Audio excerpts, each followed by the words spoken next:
हरि ओम. ओम ऐं ह्रीं क्लीं चामुंडाय विच्चे. ओम श्री जगदंबिकायै नमः. आज आपण सावित्री आख्यान पाहणार आहोत. सत्यवान सावित्रीची कथा सर्वांना ज्ञात आहे, पण प्रत्यक्षात यमराज म्हणजे जो धर्म आहे, धर्मराज, आणि ती 12 वर्षाची एवढीशी कोळी सावित्री ह्यांचा जो संवाद आहे तो मुळापासून ऐकण्यासारखा आहे. आणि त्याच्यासाठी ही सावित्री आख्यान श्रीमद देवी भागवतात दिलेलं आहे. तर त्याच्याबद्दल आपण चर्चा करू. मद्रदेशचा राजा अश्वपती म्हणून होता. तो अतिशय शीलगुण संपन्न होता आणि त्याची साध्वी राणी महाराणी मालती होती. धर्मनिष्ठ होती. सर्व प्रकारात उत्तम वागणं बोलणं, जशी काय विष्णूची लक्ष्मीच. अशा प्रकारे ते दोघं जण ते उभयता होते, पण त्यांना निसंतान होते. आणि म्हणून वसिष्ठांच्या उपदेशानुसार त्यांनी भगवती सावित्रीची भक्तिपूर्वक आराधना करायचं ठरवलं.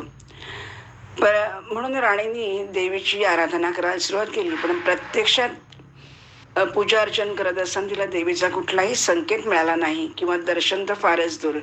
म्हणून तिला खूप वाईट वाटलं आणि ती घरी परत आली. पण राजा आहे तो तिचं दुःख समजू शकतो.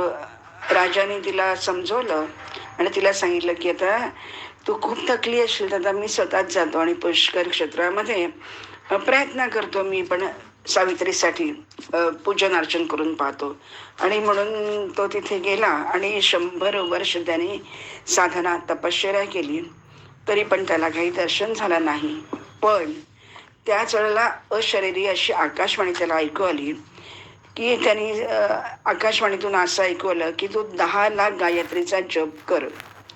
इथे गायत्रीचं महत्व आपल्याला लक्षात घ्यायचं. जपाचं सामर्थ्य आणि शक्ती साधन आणि त्याचं काय आहे हे बघण्यासाठी आपण हे आख्यान बघणार आहोत. तर तेव्हा त्या मुनीने त्याला सांगितलं की ह्याचा अर्थ असा आहे की गायत्रीचा जर का तुम्ही फक्त एकदा जरी जप केला, दिवसभराचं पाप नाश होतं. 10 वेळा जप केला तर तुम्ही दिवस आणि रात्रीचं पाप नाश होतं. आणि गायत्रीचा 100 वेळा जप केला तर महिनाभराची संचित कर्म नष्ट होतात. 1000 वेळा जर का जप केलात तर वर्षभराचं संचित पाप नष्ट होतं. आणि गायत्रीचा 1 लाख जर का जप तुम्ही केलात तर आधीच्या जन्मांमधली जी काही सगळी पाप आहेत ती सगळी भस्मीभूत होतात. आणि 1 करोड जर का 1 कोटी जर का जप केलात तर तुम्ही म्हणजे सर्वच्या सर्व पाप तर तुमची नष्ट होतातच, त्याचबरोबर ती तुमच्या पूर्वजांची पाप त्याच्यामुळे नष्ट होतात. तर अशा प्रकारे ती मुलीने त्याला सांगितल्यावरती तो साधनेला बसला. आणि मग 10 लाख गायत्रीचा जप जेव्हा त्याचा पूर्ण झाला तेव्हा प्रत्यक्ष त्याला सावित्रीने दर्शन दिलं. आणि ते दर्शन दिल्यानंतर त्याला इतका आनंद झाला की त्याने खूप तिचे म्हणजे नमस्कार वगैरे तिला केला आणि तिला सांगितलं. तेव्हा ती म्हणाली की मला माहिती आहे की तू कशासाठी हे व्रत करतोयस, कारण तुझी जी पत्नी आहे तर तिला मुलगी हवी आहे आणि तुला पुत्ररत्न हवा आहे हे मला माहिती आहे. आणि तुमच्या दोघांचं अभिलाषित पूर्ण होईल, कारण मी तुमच्यावर प्रसन्न झाले. तर तू आता घरी जा आणि सुखाने आनंदाने संसार कर. त्याप्रमाणे सावित्री ब्रह्मलोकात निघून गेली आणि राजा अश्वपती आपल्या घरी आला. आणि एका सुमुहूर्तावरती त्यांनी कन्यारत्न जन्माला आलं. पण भगवतीच्या सावित्रीच्या प्रसादातूनच ही जन्माला आल्यामुळे ती अश्वपतीने तिचं नाव सावित्री ठेवलं. आणि दिसामासा ही वाढत होतं. सुंदर तारुण्य नवयौवना दिसत होती. तेव्हा तिचं द्युमत्सेन नावाचा एक राजा होता, त्याचा सत्यवान नावाचा जो पुत्र होता त्याच्याशी तिचा विवाह लावून दिला. 1 वर्षभर खूप त्यांनी मजा आनंदात सगळं काही झालं, व्यवस्थित चाललेलं होतं कार्यक्रम. आणि मग 1 वर्ष झाल्यानंतर सत्यपराक्रमी सत्यवान आपल्या वडिलांच्या आज्ञेवरून एक दिवशी वनामध्ये जातो आणि लाकडं आणि फळं वगैरे घेऊन येण्यासाठी तो जातो. पण काही घडतं असं आणि दैवयोगाने सत्यवान त्या वृक्षावरून खाली पडतो आणि त्याचे प्राण जातात. आता त्याचे प्राण गेल्यानंतर सत्यवान जो मृत झालेला आहे तर त्याला लगेच यमराज येतो तिथे आणि त्याचा जो अंगुष्ठ प्रमाण सूक्ष्मदेह आहे, आपलं स्थूल शरीर हे असं मोठं आहे आणि सूक्ष्मदेह जो आपला आहे तो अंगुष्ठ प्रमाण आहे. तर हे सगळे आपल्याला बारीक बारीक गोष्टीही लक्षात घ्यायच्या आहेत आणि तो घेतो आणि तो निघून जातो. आणि ही जी साध्वी सावित्री असते ती पण त्याच्या मागोमाग जायला लागते. संयमिनी पुरी येते यमराजाची आणि मग धर्मराज बघतो की ती अजूनही आपल्या मागून मागून येते आहे. म्हणून धर्मराज म्हणजे तोच यम तिला विचारतो की अगं तू इथे म्हणजे तुझी काय इच्छा आहे, तू इथे इथे कशाला येतेस? कारण इथे फक्त ज्यांनी फक्त शरीराचा त्याग केलेला आहे तर तेच लोक फक्त इथे येऊ शकतात. तर हे नश्वर तुझा जे पंचभौतिक जो देह आहे तो घेऊन तू येऊ शकत नाही. पण तुझ्या पतीचं आयुष्य संपलं होतं आणि त्याचे कर्माचे जे काय फळ होतं ते त्याचे भोगून झाले होते आणि म्हणून त्या सत्यवानाला मी माझ्या यमपुरीमध्ये घेऊन चाललेलो आहोत.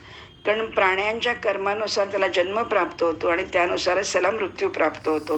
त्याच्यामध्ये त्याला सुख दुःख भय शोक जे काय असतात ते त्याला भोगायला लागतात आणि आपल्याच कर्माच्या प्रभावाने तो इंद्र होतो, ब्रह्मपुत्र होऊ शकतो, हरीचा दास होऊ शकतो किंवा लुळा पांगळा आंधळा असा काहीही होऊ शकतो. कारण तुम्ही जी कर्म केली आहेत ते तुम्हाला पुढच्या जन्माचं शिदोरी घेऊन पुढे जायचं असतं. ते जन्माचं गाठोडं आपण घेऊन जातो आणि म्हणून मनुष्याच्या जी काही कर्म केलेली असते त्याच्यातून देवता, मनु, शिव, अगदी गणेश पर्यंत तो होऊ शकतो.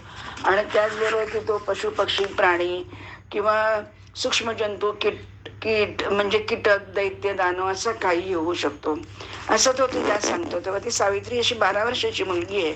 तर मग पण ज्ञान तिचा आघात आहे आणि म्हणून ती त्याला विचारते, सावित्री विचारते कर्म म्हणजे काय, ते कसं होतं, त्याचा हेतू काय, देह म्हणजे काय, तो देह कुठला कोणाचा वगैरे असं ती प्रश्न त्याला विचारते. तर ती किम कर्म तद्भवक्तेन को वा तथेतू रेवच को वा देही च देह को वात्र कर्मकारका किंवा ज्ञानम च बुद्धी का को वा प्राण शरीरिणाम कानि इंद्रियाणि किम तेषां लक्षणम देवताश्च का भोक्ता भोजयिता को वा भोगश निष्कृती को जीव परमात्मा कस्तन मे व्याख्या तुमर्हती. तुम्ही मला सांगाल काय, तुम्ही मला त्याची व्याख्या करून सांगा. तेव्हा धर्मराजाला खूप म्हणजे एक कौतुक वाटतं तिचं आणि तो सांगतो की वेदाने प्रतिपादित केलेलं आहे त्याचं नाव धर्म. आणि धर्म म्हणजे जो काही कर्म तुम्ही मंगलकारी कर्म केलं तर ते धर्माला अनुसरून कर्म होतं आणि त्यानुसार देवांची जर का तुम्ही अहेतुकी सेवा केली, ती जी पराभक्ती असते ती तुम्ही प्रदान केली तर तुमचं कर्मबळ निशेष होतं. आणि कर्माचा जो भोगता आहे तर तो कोणी निर्लिप्त होऊन जातो. म्हणजे तो काय शेष काही उरत नाही. ब्रह्मार्पणमस्तु कृष्णार्पणमस्तु असं जे म्हटलं जातं तर त्याच्यामुळे कुठल्याही प्रकारचं कर्म त्याचं शिल्लक उरत नाही. आणि जो मनुष्य ब्रह्माची भक्ती करतो तो मुक्त होतो आणि त्यामुळे काय होतं, जन्म मृत्यू जरावादी शोक भय याच्यापासून तो रहित होतो. जन्म मृत्यू जरा व्याधी शोक भीतीर विवर्जिता भक्तिश्च द्विविधा साध्वी श्रुत्युत्वा सर्वसम्मता. आणि म्हणून भक्ती सुद्धा 2 प्रकारची सांगितलेली आहे. श्रुतीमध्ये त्याचं वर्णन केलेले. पहिली भक्ती आहे ती निर्वाण प्राप्त करून देते आणि दुसरी जी भक्ती आहे त्यांनी मनुष्याला साक्षात श्रीहरीचं रूप म्हणजे ज्याला आपण सारूप्य भक्ती म्हणतो तर ती त्याला प्राप्त होते. पण वैष्णव जन आहेत ते सारूप्य भक्तीची कामना करतात आणि ब्रह्मवेत्ता योगी जे असतात ते निर्वाण पदाचे साधन म्हणजे अपेक्षा करतात. आता कर्म जे आहे ते बीज रूप धारण करतं आणि त्याच्यामुळे ते कायम फळ म्हणजे ते फळ देण्यासाठी तयार होतं. कर्म परमात्मा भगवान श्रीहरीचं किंवा प्रकृतीचंच रूप आहे. म्हणून आपण म्हणतो की नाही, कर्म म्हणजे वर्क इज वर्शिप. म्हणजे तुम्ही जे काही कर्म कराल त्यानुसार तुमचं म्हणजे देवत्व किंवा श्रेष्ठत्व किंवा त्यानुसार तुम्हाला ती प्राप्त होणार आहे पुढे होऊन. आणि मग नंतर मग त्याने काय होतं, विवेचनमय शक्ती आहे तीच बुद्धी आहे आणि श्रुतीमध्ये त्याचं नाव ज्ञानबीज आहे. वायूचं विभिन्न प्राण आहेत आणि ते देहधाऱ्यांचे बलस्वरूप आहे. त्या इंद्रियांचा प्रमुख ईश्वराचा अंशरूप अतर्क्य कर्माचा प्रेरक देहधार्यांना अनिवार्य अनिरूप्य, अदृश्य आणि बुद्धीचा जो भेदक आहे त्याला आपण मन असं म्हणतो. म्हणजे शरीर निर्माण पहिल्यांदा कर्म होतं, कर्मापासून देह, देहातून मन तयार होतं. तर अशा प्रकारे त्याने ते सगळं त्याचं वर्णन केलंय. जो प्राण किंवा देह धारण करतो त्याला जीव म्हणतात. आणि प्रकृतीच्या परे कारणांचं जे कारण सर्वव्यापी निर्गुण ब्रह्म आहे त्यालाच परमात्मा असं म्हटलं जातं. सावित्री सर्व शांतपणाने ऐकून घे. मग तेव्हा सावित्री विचारते, कुठल्या कुठल्या कर्माने जीव कुठल्या कुठल्या योनीमध्ये जातो किंवा कुठल्या कर्माने तो स्वर्गात किंवा नरकामध्ये जातो. तर हे मला तुम्ही जरा स्पष्ट करून सांगा. कारण काय होतं, कोणी कर्माच्या प्रभावाने कोणी प्राणी योगी, रोगी, दीर्घजीवी, अल्पायू, दुःखी, सुखी, अंगहीन, काना, बहिरा, आंधळा वगैरे असा काहीतरी होतो. किंवा काही लोकांना मुक्ती तर मिळतात, ब्राह्मणत्व, तपस्विता, स्वर्गाचे भोग मिळतात, कोणी वैकुंठात जातात, कोणी सर्वोत्तम विशुद्ध लोक प्राप्त करतो.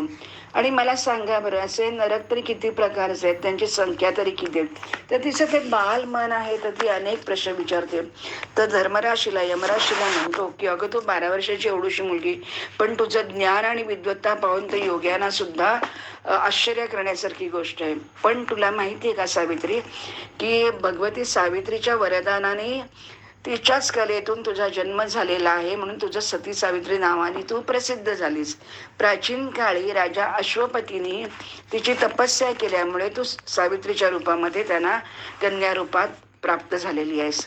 सावित्री म्हणाली, तेव्हा तो यमराशीला एवढंही सांगतो की तू कशी आहेस. तर विष्णूची जशी लक्ष्मी, गौतमा आई म्हणजे गौतमाची अहिल्या, आदितीचा कश्यप, शचीची अशी इंद्र आणि शची हे जसे आहे तसं तू आणि म्हणजे सावित्री सत्यवान आहात. तर सावित्री म्हणाली की पण आणि त्याच्यावरती तो धर्मराज एवढा तिच्यावरती प्रसन्न होतो, अनेक अनेक प्रश्न ते विचारते. आणि मग ती म्हणजे एकतरी इथे हे लक्षात घेण्यासारखं आहे की ती 12 वर्षाची कोळी मुलगी तिथे रडत बसली नाही, तिचा नवरा गेला म्हणून तिला म्हणजे प्रश्न पडला. पण ज्याला आपण म्हणतो ना क्रोध, म्हणजे कायम तिच्या मनामध्ये चौकस बुद्धी आहे आणि अतिशय चाणाक्ष आहे. आणि तिला असं वाटतं की यम प्राण नेतो म्हणजे तो नक्की करतो तरी काय, आणि म्हणून ती त्याच्या मागोमाग जाते. म्हणजे तुम्ही कल्पना करा, आपण ज्याला म्हणतो आपला माझा प्रचंड जीव आहे माझ्या नवऱ्यावरती किंवा बायकोवरती, तो कुठपर्यंत, उंबरठ्यापर्यंत, तिथून खाली घरापर्यंत, गेटपर्यंत, फार तर स्मशानापर्यंत पुढे जात नाही. पण ही मुलगी यमराजाबरोबर त्याच्या मागोमाग मागोमाग जाते. हे सगळं बघतो आणि यमराज अतिशय प्रसन्न होतो. आणि तो तिला म्हणतो की तू सत्यवानाची सावित्री कायम म्हणजे सौभाग्यवती राशील असा मी तुला म्हणजे वर प्राप्त करतो. एका बाजूने यमाने त्याचे प्राण हरण केलेले आहेत, पण तो तिच्यावरती प्रसन्न होतो आणि तो तिला प्राणादे म्हणजे परत करतो तिचे. म्हणजे थोडक्यात म्हणजे त्या सूक्ष्म जीव तो काढून गेलेला असतो, त्याच्यामध्ये प्राण येतो आणि त्यामुळे सत्यवान परत जिवंत होतो. आणि मग तो सावित्री म्हणते त्याला की मग मला मी तो म्हणतो की तुला आणखीन पाहिजे काय पाहिजे. तेव्हा सावित्री म्हणते की सत्यवान, आता गंमत बघा, मागायचं सुद्धा कसं असतं. आपण मागे पण बऱ्याच वेळा चर्चा केली की ध्रुवबाळाने काय मागितलं आणि प्रल्हादाने, दोघेही छोटे छोटेच होते, प्रत्येकाने काय मागितलं आणि त्यानुसार कोण मुक्त झाला आणि कोण परत परत अडकला. तर त्यानुसार आपण बऱ्याच बघितलं या दानवांना सुद्धा एवढी साधना करतात आणि मागतात काय, तर अक्षरशः म्हणजे स्वर्गाचं राज्य दे, तिन्ही लोकीचं राज्य दे वगैरे मागतात. पण भगवंत प्रत्यक्ष समोर येऊन सुद्धा ते मुक्ती दे मागत नाहीत.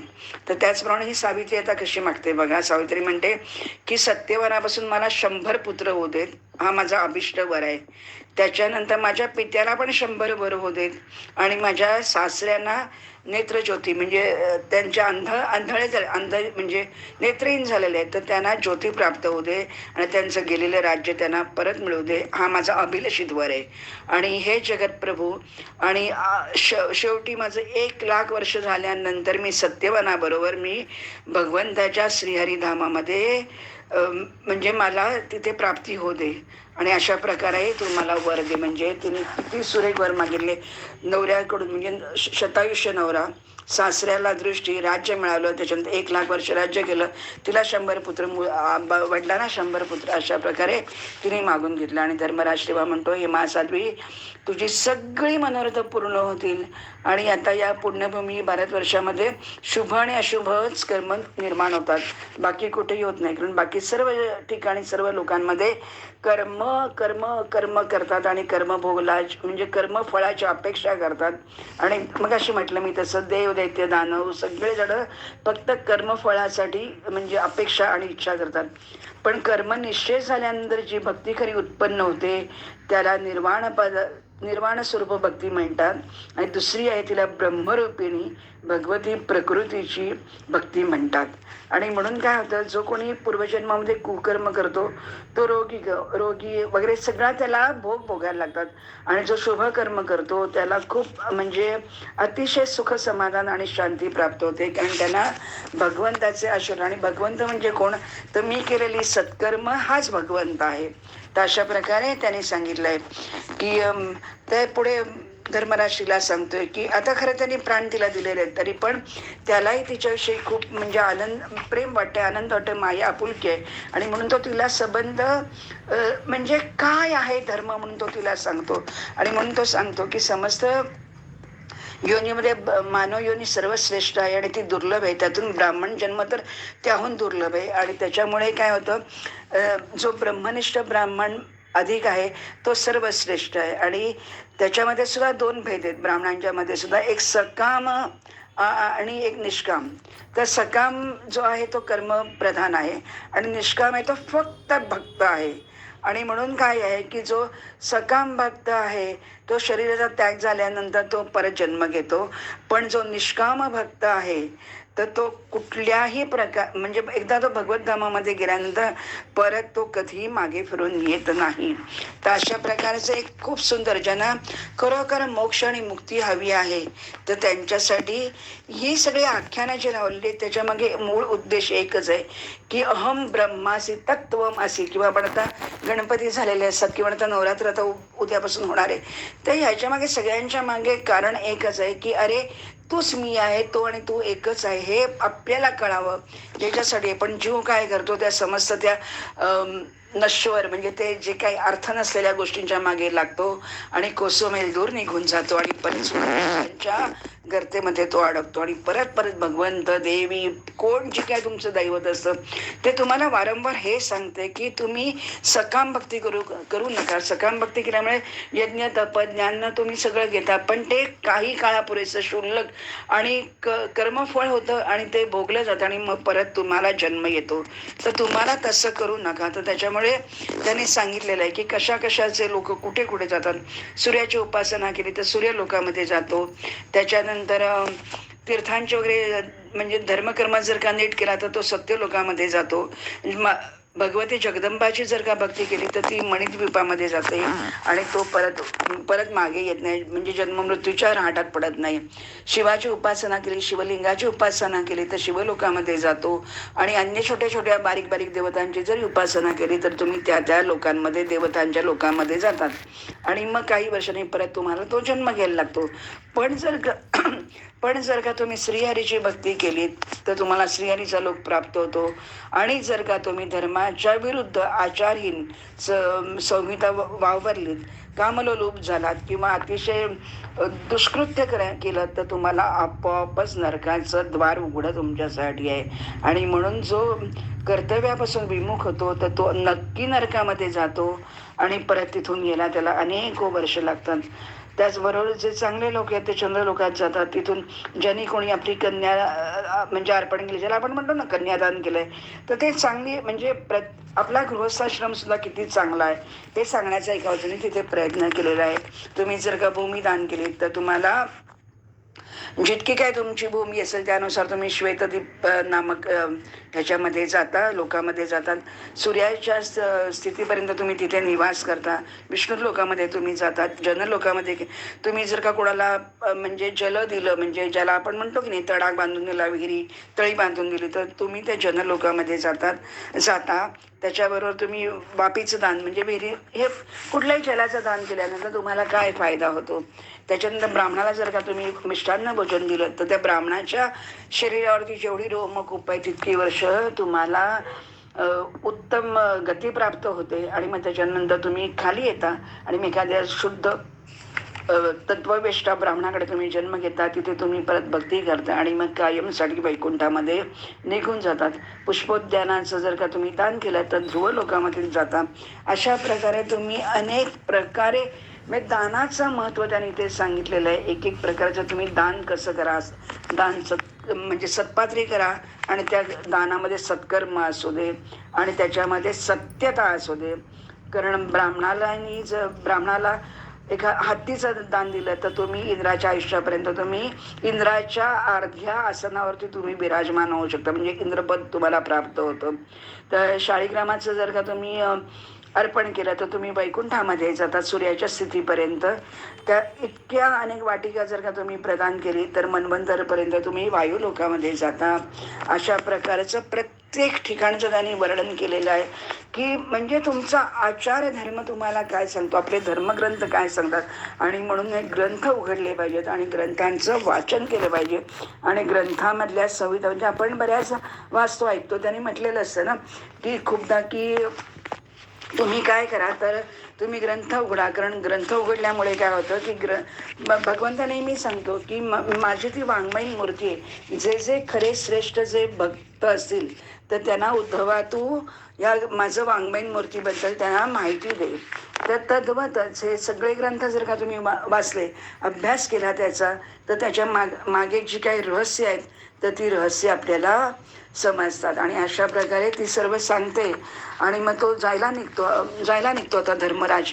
पण जेव्हा आता गंमत बघायचं, धर्मराज जातो, तिचा नवरा परत जिवंत झालेला आहे. पण कशी असते की सत्संगाचा परिणाम काय होतो, देवतांचं दर्शन आम्हाला काय देतात. किंवा जर का तुमची संतती संकल्प सहित असेल, म्हणजे अश्वपतीने जे काही साधना केली होती त्याच्यामुळे प्रत्यक्ष सावित्री म्हणजे गायत्रीचा अंश सावित्री त्याच्याकडे जन्माला आली. त्याच्यामुळे सावित्रीला त्याच्याविषयी आपोआपच यमाविषयी प्रेम वाटतं आणि जेव्हा तो जायला निघतो ती सद्गतीत अंतःकरण होतं, तिचं नेत्र डबडबून येतात आणि मग ती त्याला परत प्रश्न विचारते की मग तू मला सांग, भगवती जगदंबा आहे, तिचं नामसंकीर्तन कसं करायचं, ते कशाने म्हणजे प्रसन्न होते आणि मग तिचं काय केलं पाहिजे. तर तेव्हा तो आता सांगतोय की म्हणजे मी तुला सांगतो. तर तेव्हा सावित्री म्हणते की पहिल्यांदा म्हणजे ती त्याची स्तुती करते, कारण त्याची स्तुती केल्याशिवाय तो काय जे गुप्त रहस्य आहे ते कोणाला सांगितलं जातं, जो खरा निस्सीम भक्त आहे त्याच्यासाठी ते असतं. म्हणून सावित्री त्याची स्तुती करते. आता बघा पुष्कर क्षेत्रामध्ये काय होतं, तपसा धर्म आराध्य पुष्करे भास्कर पुरा धर्मम सूर्य सुतम प्राप धर्मराजम नमाम्यम समता सर्वभूतेषु यस्य सर्वस्य साक्षिणा अतो यन्नाम शमन मितीतम प्रणमाम्यम येनान्तश्च कृतो विश्वे सर्वेषां जीविनां परम कामानुरूपम कालेन तम कृतांतम नमाम्यम बिभर्तीम दंडाय पापीनां शुद्धी हेतवे नमामि तं दंडधरं यशास्ता सर्वजीविनां विश्वं च कलयत्येव यस्य सर्वेषु च संततम् अतीव दुर्निर्वार्य चतं कालं प्रणमाम्यं तपस्वी ब्रह्मनिष्ठोय संयमी संजितेन्द्रियः जीवानां कर्मफलदस्तं यमं प्रणमाम्यहं स्वात्मा रामश सर्वज्ञो मित्रं पुण्यकृतां भवेत् पापिनां क्लेशदो यस्तं पुण्यमित्रं नमाम्यं यज्जन्म ब्रह्मणोशेन ज्वलंतं ब्रह्म तेजसा यो ध्यायती परम ब्रह्म तमीशं प्रणमाम्यम. तर अशा प्रकारे ती त्याचं खूप स्तुती करते. तर तो तिला सांगतो हे यमाष्टक आहे, हे जरी तुम्ही यमाष्टक म्हटलं तरी सुद्धा यमराज तुमच्यावरती प्रसन्न होईल आणि तुम्हाला यमाचं काही भीती वाटणार नाही आणि तुम्ही समस्त पापातून जर का तुम्ही एकदा मुक्त झालात तर यम तुमच्याकडे येणार नाही. कारण पहिल्यांदाच असं ठरलेलं आहे की जे कोणी पापी असेल ते यमराजाकडे जातील, तिथून ते नरकामध्ये जातील. कारण यम हा न्याय निवाडा करणार आणि त्यानुसार यमाचे दूत येतात आणि ते त्याला घेऊन जातात सूक्ष्म देहाला त्यातल्या. पण जर का तुम्ही सत्कर्म केलेले असेल, निष्काम कर्म भक्ती केलेली असेल, तर यमाची हिंमत होत नाही, कारण ते तिथे विष्णू तिथे येतात आणि विष्णूतून त्या सूक्ष्मदेहाला त्या प्राणाला घेऊन जातात. अशा प्रकारचं तिथे खूप वर्णन केलेलं आहे. मग त्याच्यानंतर तिने विचारलं आहे ना की ते अशुभ कर्माचं फळ काय होतं. मग तेव्हा तो अगदी आता तो तिला शेवटपर्यंत सांगणारच ना काय करायचं म्हणून. तर मग तेव्हा तो तिला सांगतो की अशुभ कर्माचं फळ इतकं घाणेरडं आहे की नरकामध्ये अनेको वर्ष सडत पडावं लागतं. तिथे अतिशय घोर भयंकर असे म्हणजे अगदी विचित्र म्हणजे आपण नाही कल्पना करू शकत असे 86 प्रकारचे कुंड आहेत. आणि त्यांचे फक्त 1-2-4 नावं मी सांगणार आहे. वन्यकुंड, तप्तकुंड, भयानक क्षारकुंड, त्याच्यानंतर अश्रुकुंड, गात्रमलकुंड, विषपूर्ण विषकुंड, कृमिकुंड, पुयकुंड, कुंतकुंड, सर्पकुंड, मशकुंड, अशी अनेक घाणेरडी आहेत कुंड ही सगळी. आणि अशी जवळजवळ 86 कुंड आहेत. आणि म्हणून ह्या कुंडामध्ये जाण्याचा उद्देश काय, तर ज्याने पाप केलेली आहे तर त्या पापांना शिक्षा आणि प्रायश्चित्त झालंच पाहिजे.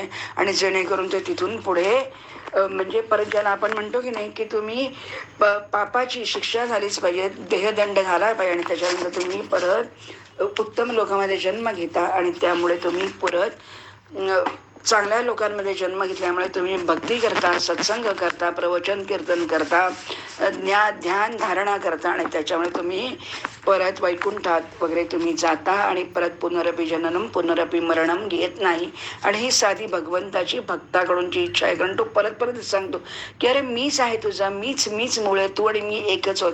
आपण 15व्या अध्यायात पण गीतेच्या बऱ्याच प्रकारे त्याचं वर्णन वाचलेलं आहे. आणि मग तो तद्धाम परम मम तो सांगतो ना, तर चंद्रलोक नको, सूर्यलोक नको, काही नको, तर तू माझं जे श्रेष्ठ शेवटचं जे पद म्हणजे माझं जे धाम आहे तू ते प्राप्त करशील. अशा प्रकारे तेव्हा ती विचारते ना, तुम्हाला देवीचं लक्षण सांगशील का, की मुक्तिद्वाराचं मूळ कारण काय वगैरे, असं ती त्याला परत परत प्रश्न विचारते. तर तेव्हा तो सांगतो की धर्मराज म्हणतो की तू भगवतीची फक्त भक्ती कर, कारण तू भगवतीचीच मिळालेलं म्हणजे प्रसाद येतो, तर त्याच्यामुळे ती पटकन तुझ्यावर प्रसन्न होईल. पण मी तुला खरं सांगू का, या देवीचं गुणवर्णन करणं शेषालाही म्हणजे जो 1000 मुखांचा शेष आहे त्यालाही जमलं नाही. मृत्युंजय महादेव 5 मुखाने सुद्धा त्याचं वर्णन करू शकला नाही. तर मी तुला काय सांगू. पण पूर्वकाळामध्ये गोलोकामध्ये निर्जन वनामध्ये रासमंडळाच्या इथे परमेश्वर श्रीकृष्णाने शिवाला हे ज्ञान प्रदान केलं होतं. लक्षात घ्या, आपण सावित्री आख्यान का ऐकायचं, तर नुसती ती वडाला जाऊन दोरे गुंडाळायचं नाही, तर आपल्याला असे बारीक बारीक रहस्य आपल्याला त्याच्यातून मिळणार आहेत. तर त्यांनी शिवाला ज्ञान दिलं आणि मग त्यांनी श्रीकृष्णाने भगवतीचे पवित्र गुण गायन तिथे केलेलं आहे. आणि मग त्याच्यानंतर भगवंतानी शिवानी शिवलोकामध्ये येऊन धर्माला ते ज्ञान दिलं. आणि मग नंतर सूर्याने विचारल्यामुळे धर्माने त्याला ते ज्ञान दिलं. मग नंतर काय झालं, पूर्वी एकदा प्राचीन काळी पिताजी म्हणजे हा जो आहे तर सूर्य म्हणजे सूर्याचा पुत्र यम, तर म्हणे एकदा सूर्य मला म्हणाला की तुला मी राज्य देतो आणि तू तुझं राज्य घे आणि तू राजा हो तिथे. पण मी काही ते स्वीकार केलं नाही, कारण मला अतिशय वैराग्य आणि ज्ञान आणि तपस्याचं भयंकर छंद होता. म्हणून मी त्याला सांगितलं मला काही नको. तर त्यावेळेला पिताजींनी माझ्या समोर भगवतीचं जे गुणवर्णन केलं आणि ते परम दुर्लभ तत्व मी आता तुला सांगतो आहे. सर्वात्मा सर्व भगवान सर्व कारण कारणः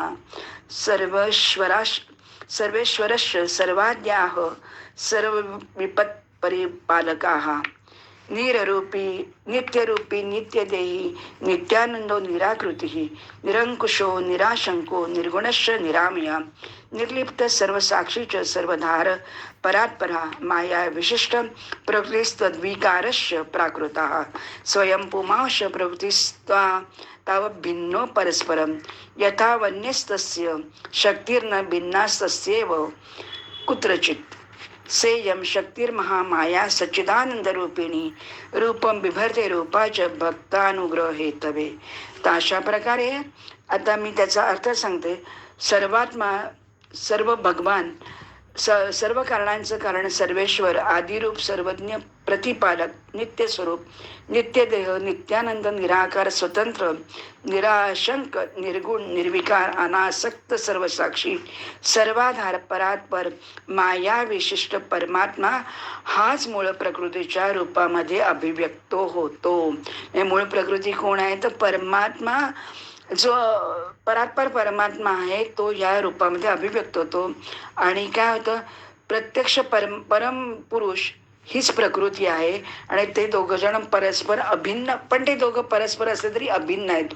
कारण काय येतीस, अग्नी म्हणजे शक्ती जशी असते तशा प्रकारचे अग्नीमध्ये शक्ती म्हणजे दाहक शक्ती असते तशासारखे ती सच्चिदानंद स्वरूपिणी शक्ती महामाया आहे ती निराकार आहे आणि भक्तांवरती कृपा करणारी आहे. आणि ती निरनिळे निरनिळे रूप धारण करते, नावं धारण करते, गुण धारण करते आणि त्यानुसार ती प्रकट होते.